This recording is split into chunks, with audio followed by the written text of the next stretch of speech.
तो इंडिया ने टेररिज्म से फाइट करने के लिए अपनी स्ट्रेटजी बिल्कुल ही चेंज कर कर रख दिया है।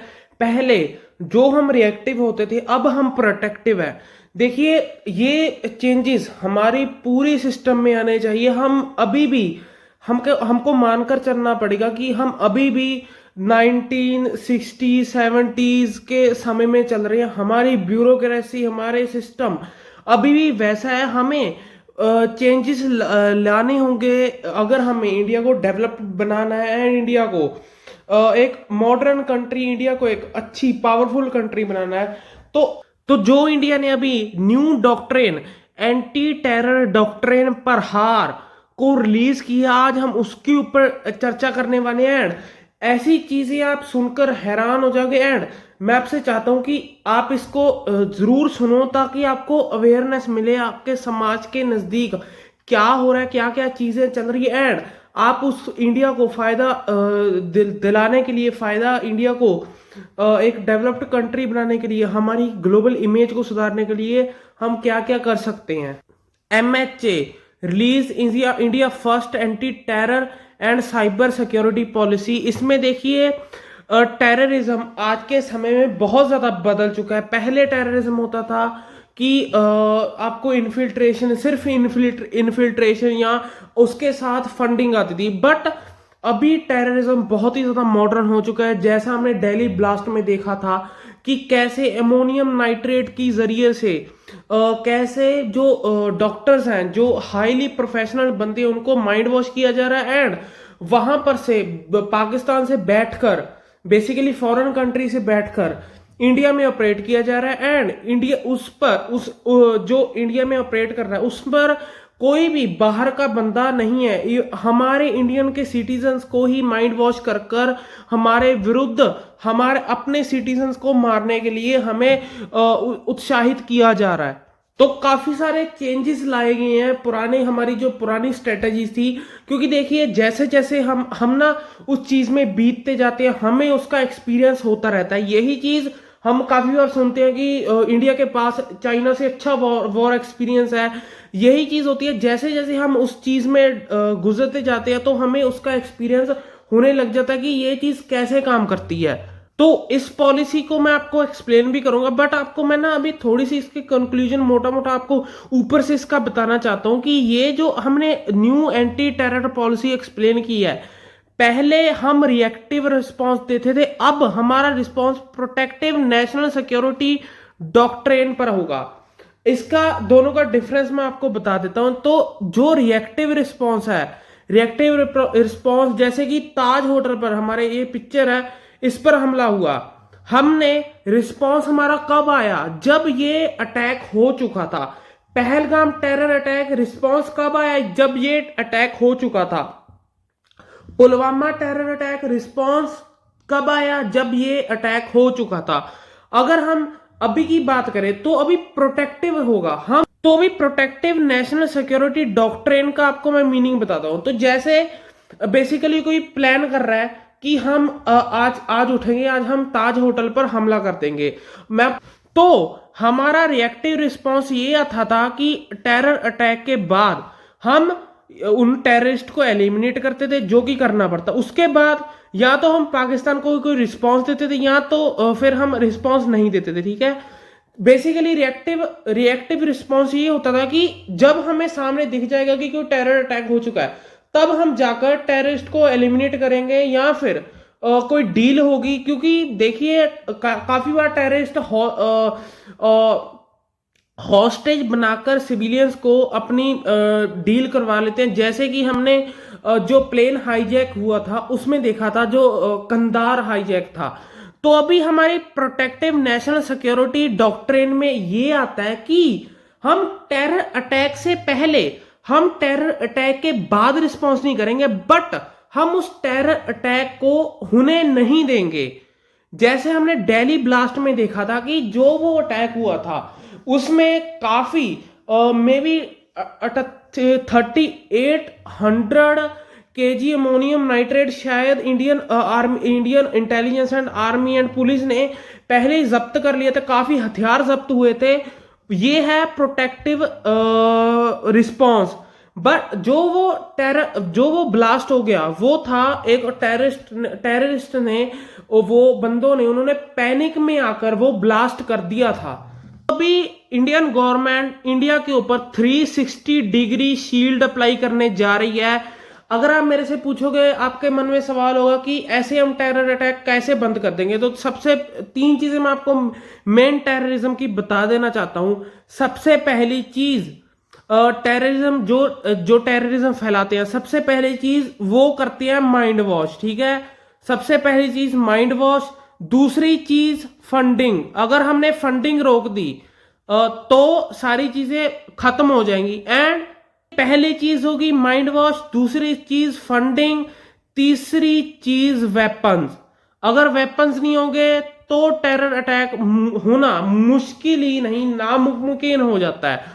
तो अभी इंडिया ने अपनी फर्स्ट जो ये डॉक्ट्रिन न्यू रिलीज की है, इस पर फर्स्ट प्रायोरिटी पर इंडिया ने इंटेलिजेंस को रखा है। क्योंकि देखिए, अगर आपके पास इंटेलिजेंस होगी कि आज ये लोग यहां पर हमला करने जा रहे हैं, तभी आप उनको हमला करने से पहले एलिमिनेट कर पाओगे। दूसरी चीज इंडिया में आ जाती है, जो साइकोलॉजिकल गेम खेलते हैं ना ये टेररिस्ट हमारी सोसाइटी के ऊपर। पहले कैसे होता था कि अगर आप लोग रेडिकल वीडियोस देखते हो, ठीक है, ये आपको मैं थोड़ी सी डीप चीज बताने जा रहा हूं। तो मान लो आप लोग टेररिज्म से इंस्पायर हो रहे हो, ठीक है, आप रेडिकल वीडियोस देख रहे हो सोशल मीडिया पर, टेलीग्राम पर, किसी भी जगह पर, ठीक है। तो अगर हमारी एजेंसीज ने उसको इंटरसेप्ट कर लिया, तो जब ये इंटरसेप्शन हुई कि आपका बेटा ये वीडियो देख रहा है, उसी वक्त इंटेलिजेंस पुलिस आती थी, अरेस्ट करती थी। एंड जो वो अभी रेडिकलाइज वो बंदा हो रहा था, अभी वो टेररिस्ट पूरी तरीके से नहीं बना था, तो उसकी सारी अपॉर्चुनिटीज चली जाती थी। जॉब अपॉर्चुनिटी, सोसाइटी में उसको विचरने की अपॉर्चुनिटी। तो वो इतना साइकोलॉजिकली इतने प्रेशर में होता था, चाहे वो जेल से छूट कर आ जाए, तो वो इतना प्रेशर में होता था कि जो टेररिस्ट थे उस बंदे को माइंड वॉश करना बहुत ही ज्यादा आसान हो जाता था। सबसे ये पहली चीज देखो, माइंड वॉश, ठीक है। माइंड वॉश कैसे, कि तेरा तो नाम बदनाम हो चुका है, वो भी सोचता कि मेरा नाम इतना बदनाम हो चुका है, पुलिस हरास कर रही है, मेरी फैमिली को हरास कर रही है, अच्छे से ट्रीट नहीं किया जा रहा, इससे अच्छा मैं कुछ कर दूं पुलिस वालों से, अगर इससे अच्छा तो मैं किसी को मार कर मर जाऊं, ठीक है। तो वैसी वाली चीज उसके माइंड में आ जाती थी। देखिए, ये पंजाब में 1984 के टाइम पर बहुत ज्यादा हुआ था। काफी बार जो बात आ जाती थी ना, खालिस्तानी टेररिस्ट, तो कुछ बंदों की वजह से, लाइक कि किसी को उसके बारे में पता नहीं है, वो अभी रेडिकलाइज हो रहा है, ठीक है, उसका वैसे तरीके से माइंड वॉश किया जा रहा है, ठीक है। पुलिस उसको उठाती थी इतने गंदे तरीके से, तब के टाइम पर टॉर्चर किया जा रहा था कि वो बंदा सोचता था कि इससे अच्छा तो मेरी फैमिली इतनी बुरी तरीके से टॉर्चर हो रही है, इससे अच्छा तो मैं किसी को मार कर मर जाऊं। तो वैसी वाली मेंटेलिटी अभी चेंज हो रही है। अब के टाइम पर क्या होगा कि अगर हमारी इंटेलिजेंस एजेंसीज ने इंटरसेप्ट कर लिया कि आपका बच्चा रेडिकलाइजेशन की तरफ जा रहा है, माइंड वॉश हो रहा है वीडियोस देखकर, तो वो आपकी फैमिली को रीच करेंगी, आपके पेरेंट्स को बताएंगे कि इसको सुधारो, ऐसे ऐसे ये आपका बच्चा गलत राह पर तुर रहा है, ठीक है। फिर वो जाएंगी आपके टीचर्स के पास, या फिर स्कॉलर्स, रिलीजियस जो लीडर्स होते हैं, जैसे कि किसी आप शहर में रह रहे हो, आपके मंदिर में पंडित जी, या फिर किसी गांव में रह रहे हो, फिर आपके नजदीक गुरुद्वारा है, तो उसके पाठी होते हैं, जथेदार, या फिर कोई आप मुस्लिम रिलीजन से बिलोंग करते हो, तो वहां पर जो आपके मॉस्क में जो होते हैं, काजी में भी, काजी कहते हैं उनको, जो वहां पर रिलीजियस लीडर होते हैं, तो आपको उनके पास भेजा जाएगा। बेसिकली आपके टीचर्स, आपके father mother, parents and religious leaders, तीनों आपको पेरेंट्स, ठीक है, पेरेंट्स, आपके टीचर्स, आपके रिलीजियस लीडर्स, ठीक है, तीनों आपको इकट्ठे होकर, तीनों आपको समझाएंगे। आप रेडिकलाइज हो रहे हो, तीनों उसको ट्राई करेंगे कि आप असली चीज समझ पाओ, ठीक है। तो आपको इससे एक चांस ही मिला, आपका नाम भी नहीं बदनाम हुआ, आपको इससे चांस मिला, ठीक है। अगर आप सुधर गए तो आपके ऊपर कोई एफआईआर नहीं होगी, आपको अच्छे तरीके से जॉब अपॉर्चुनिटी आप क्लेम कर सकते हो, अपनी जॉब आप समाज में विचर सकते हो। बट फिर भी अगर आपको आप नहीं सुधरे तो उसके बाद आपके ऊपर स्ट्रिक्ट एक्शन लिया जाएगा। अभी दूसरी चीज आ जाती है, देखिए अगर तीन चीजें मेन होती हैं, ठीक है, टेररिज्म में। पहला माइंड वॉश मैंने आपको एक्सप्लेन कर दिया। दूसरी चीज आ जाती है हमारी जो फाइनेंशियल नीड। देखिए किसी को अगर माइंड वॉश करना है, ठीक है, कोई रेडिकलाइजेशन की वीडियो देख रहा है, तो वो वीडियोस देख रहा है, वो भी कुछ कोई एक्शन नहीं ले रहा, अगर उनको टेरर अटैक करवाने हैं तो उनको चाहिए कि इसको हम खुद कनेक्ट करें, इसको वेपन्स प्रोवाइड करें। तो मनी बहुत इंपॉर्टेंट चीज, जो ये टेररिस्ट है ये बहुत ज्यादा बिटकॉइन का जो हमारी क्रिप्टो करेंसी होती है, क्रिप्टो करेंसी का यूज करते थे। वहां पर से सरकार को, हमारी गवर्नमेंट को, इंटेलिजेंस एजेंसी को मुश्किल हो जाती थी उनको मनी को ट्रैक करने की। बट अभी ये चीज बदल रही है। सबसे पहले तो मैं आपको बता दूं कि ट्रेडर्स का इसमें कोई नुकसान नहीं है, क्योंकि देखिए पहले जो क्रिप्टो करेंसी से हम पूरी तरीके से वो अनट्रैकेबिलिटी, बहुत ज्यादा मुश्किल था उसको ट्रैक करना। अब के टाइम पर जो अगर आपका क्रिप्टो अकाउंट है, ठीक है, आप उसमें से अपने बैंक अकाउंट पर ट्रांसफर कर सकते हो, क्योंकि इंडिया में रूल है क्रिप्टो करेंसी से आप अपनी डेली नीड्स को नहीं पूरा कर सकते। बेसिकली अगर आप सोच रहे हो कि आपके पास क्रिप्टो करेंसी है तो आप जाकर किसी एटीएम की तरह उससे पैसे निकाल लोगे कि आप उससे गुड्स खरीद लो, डेली नीड्स की जो चीजें होती हैं हमारी वो खरीद लो। ऐसा नहीं, ऐसा पहले भी नहीं था, अभी भी नहीं है। बट अभी जब आप अपना उसको कन्वर्ट करना पड़ेगा आपको रुपी में, ठीक है, तो जब रुपी में कन्वर्ट करोगे आपके ऊपर लगेगा 30% टैक्स, एक क्लियर 30% टैक्स। पहले इसकी कंडीशन होती थी, अभी लगेगा ही लगेगा, ठीक है। उसके बाद आप उसको रुपी में कन्वर्ट कर सकते हो एंड आप उसको फ्रीली यूज कर सकते हो। इससे क्या होगा, आपकी केवाईसी भी होगी, आपकी बेसिकली सारी डिटेल्स ली जाएंगी। तो देखिए इन्फिल्ट्रेशन एक प्रकार की नहीं होती। इन्फिल्ट्रेशन बंदों को, जैसे पर्सनल किसी मैन को बेचना, वो भी इन्फिल्ट्रेशन होती है।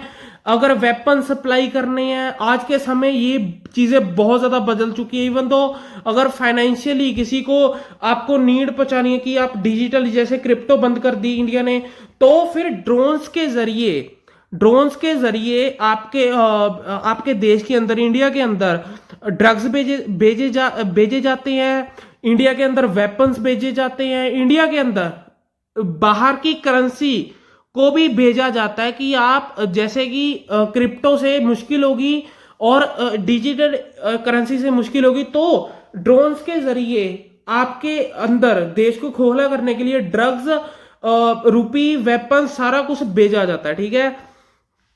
अभी इंडिया का मेन फोकस सिर्फ कुछ चीजों पे नहीं है। हमारी आर्मी, जो हमारी एजेंसी, अभी हम मॉडर्नाइज हो रहे हैं, ठीक है। तो अभी हम इस डॉक्ट्रिन के अंदर हमारा फोकस है cross border terrorism, cyber attacks भी ये टेररिस्ट कर सकते हैं इंटेलिजेंस एजेंसीज को, थोड़ा बहुत उनको ध्यान भटकाने के लिए। एंड ड्रोन्स के जरिए ही ये लोग इतना सारा सामान बेचते हैं, ठीक है। तो अभी बॉर्डर्स पर इसके ऊपर, ड्रोन्स के ऊपर काम करा जाएगा कि कैसे बॉर्डर्स पर जो ड्रोन आ रहे हैं उनको इंटरसेप्ट करना और गवर्नमेंट तेजी से कर सके।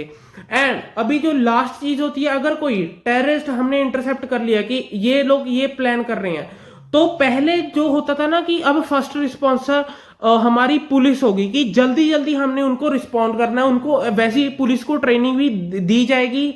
अभी हमारी ऐसी पुलिस नहीं होगी कि इतने इतने पेट बाहर निकले हुए हैं, 56 इंच का पेट है एंड वो ड्यूटी पर जा रही है, तो वैसी ट्रेनिंग दी जाएगी। एंड पुलिस के साथ, एक तो पुलिस होगी, ठीक है, फर्स्ट रिस्पॉन्सर, पुलिस के साथ एनएसजी कमांडोज, पुलिस के साथ अगर कोई टेरर ऑपरेशन करना है तो पुलिस के साथ एनएसजी कमांडो आएंगे, बेसिकली मॉडर्नाइज। क्योंकि पुलिस के पास इतने अच्छे इक्विपमेंट्स नहीं है जितने अच्छे इक्विपमेंट्स हमारी NSG, national security guard, NSG commandos के पास है। तो हाँ, ये इंडिया की फर्स्ट एंटी टेरर पॉलिसी प्रहार है, बट इसमें बहुत सारी चीजें सुधारी गई हैं। बहुत अच्छी पॉलिसी इंडियन गवर्नमेंट की तरफ से निकाली गई है। आपका ओपिनियन क्या है मुझे नीचे कमेंट सेक्शन में बता देना। रिस्पेक्टफुली अपने ओपिनियंस को नीचे कमेंट्स में आप रख सकते हो। और अगर आपको वीडियो अच्छी लगी तो वीडियो को लाइक कर देना, चैनल को सब्सक्राइब कर देना।